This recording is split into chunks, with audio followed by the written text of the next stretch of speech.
It appears that Harry and Meghan have yet another crisis on their hands. Is there a day when they don't seemingly have a crisis? But this really centres upon the fact that, well, shall we say, it's proving rather difficult to sustain a career in the Archwell Foundation or Empire for Media Works, whichever you want to call it. But as ever, what is the bigger problem circling Harry and Meghan now? Hi, good morning, Neil. Sean here in the very heart of London. Nice to have your company today, as ever. Welcome one and all brand new subscribers. Beautiful spring-like day here. Apparently, I've just been told, well, not being told, I've been looking, but I've also seen it in the news, that over the Platinum Jubilee weekend, it's going to be hot, hot, hot. Gosh, can you imagine those crowds? I know, I'm warm now, aren't you? Get warm thinking about it. And I'm one of these people, you know, I'm always warm, so even in the depths of winter you think, yeah, a little bit chilly, but never that. I think it's the northerner.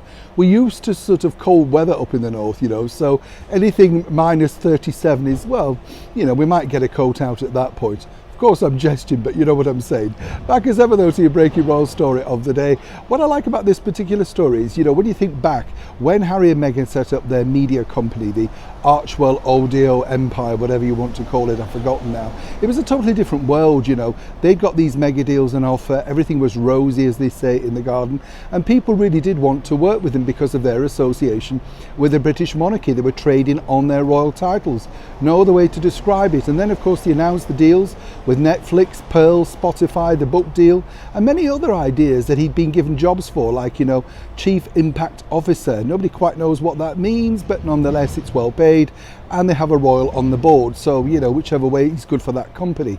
And then of course we saw a slew of people leaving and then new people brought forward.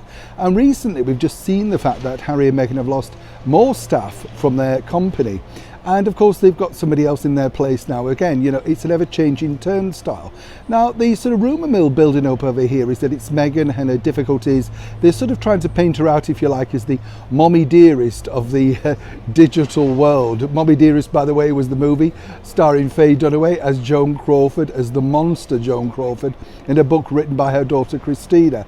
That's the sort of analogy they're throwing. But let me explain the real reasons why. And as ever, we have to tell you, allegedly, but I've got a very good source that has been working with Harry and Meghan. And what's interesting in that particular source is they said, well, it's not really a problem actually doing what they want to do. It's just that nobody seemingly knows exactly what their roles are. And let me explain, you know, it's a brand new company. They've no idea how to make programming. And the programs clearly that they wanted to make and present forward to Netflix, i.e. Pearl and other ideas, have simply not met with approval. This is because, as I said, the world has changed. You know, people want different style of programming now. They don't want woke messages, cancel culture ideas, ideology. They basically want things to entertain them. They've gone through really difficult times, they've lost loved ones, and they've managed to survive themselves. And of course at this point you just think, cheer me up, don't you? You know? So the other problem now that Harry and Meghan have is that they have an empire but no structure, nothing to make. And so far the only production in the lineup is of course the Invictus Games, you know. The idea of them filming out in New York fell flat because it didn't really go anywhere. And more importantly for Harry and Meghan, the ideas that they're trying to get forward, seemingly, and as ever we have to say allegedly, have met with a lot of disapproval. So that's the real reason why staff are moving on. You know, they signed up for a totally different background, a totally different production company. They want to make programs, digital works, whether it be for the likes of Apple, Disney Plus, Amazon. And that's what they thought they were going to get, a brand new broadcasting company. And sadly for them, things haven't necessarily panned out the way that they'd hoped. Now, of course, all of these ex-employees have NDAs, non-disclosure agreements. Let me tell you, they mean nothing. Whatever people say when they get you to sign one, people will always speak to a friend of a friend of a friend. And that's how these particular leaks get out. So if Harry and Meghan don't start to make some serious programming soon, they may have to slim that Archwell Foundation media company right back to two people, Harry and Meghan. Neil Sean in the very heart of London.